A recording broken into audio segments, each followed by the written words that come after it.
Hello girls and boys.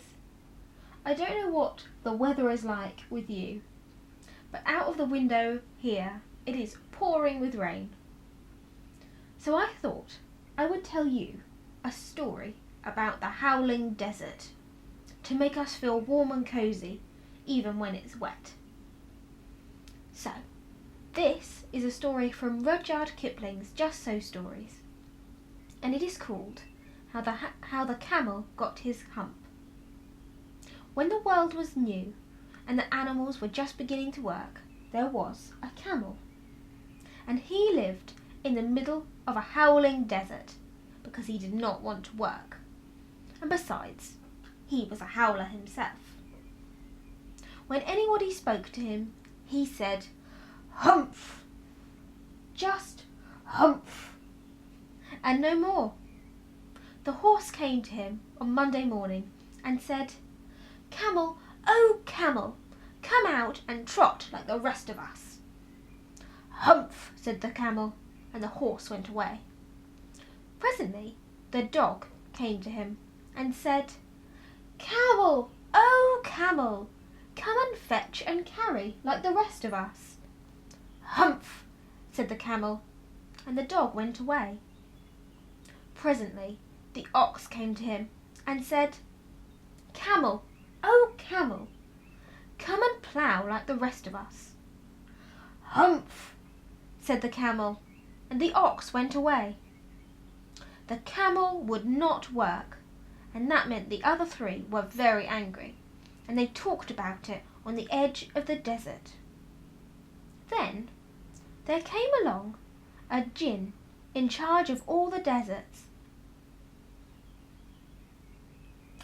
Oh, a djinn is very similar to a genie, just so you know. Presently there came along the genie in charge of all the deserts, and he stopped to talk with the three. "Djinn of all the deserts," said the horse, "is it right for one to be idle?" "Certainly not," said the djinn. "Well," said the horse, "there's a thing in the middle of the howling desert," and he's a howler himself, "with a long neck and long legs, and he hasn't done a stroke of work since Monday morning." "Phew," said the djinn, "that's surely the camel. What does he say about it?" "He says humph," said the dog. "Only humph," said the ox. Hearing this, the djinn rolled himself up in his dust cloak and took a bearing across the desert, and found the camel looking at his own reflection in a pool of water. "What's this I hear of you doing no work?" said the djinn. "Humph," said the camel. The djinn sat down with his chin in his hand and began to think of great magic, while the camel looked at his own reflection in the pool of water. "You have given the three extra work ever since Monday morning, all on account of your excruciating idleness," said the djinn. "Humph," said the camel. "I shouldn't say that again if I were you," said the djinn. "You might say it once too often. I want you to work." And the camel said "Humph" again, but no sooner had he said it than he saw his back, that he was so proud of, puffing up and puffing up into a great lolloping humph. "Do you see that?" said the djinn. "That's your very own humph that you brought upon your own self by not working.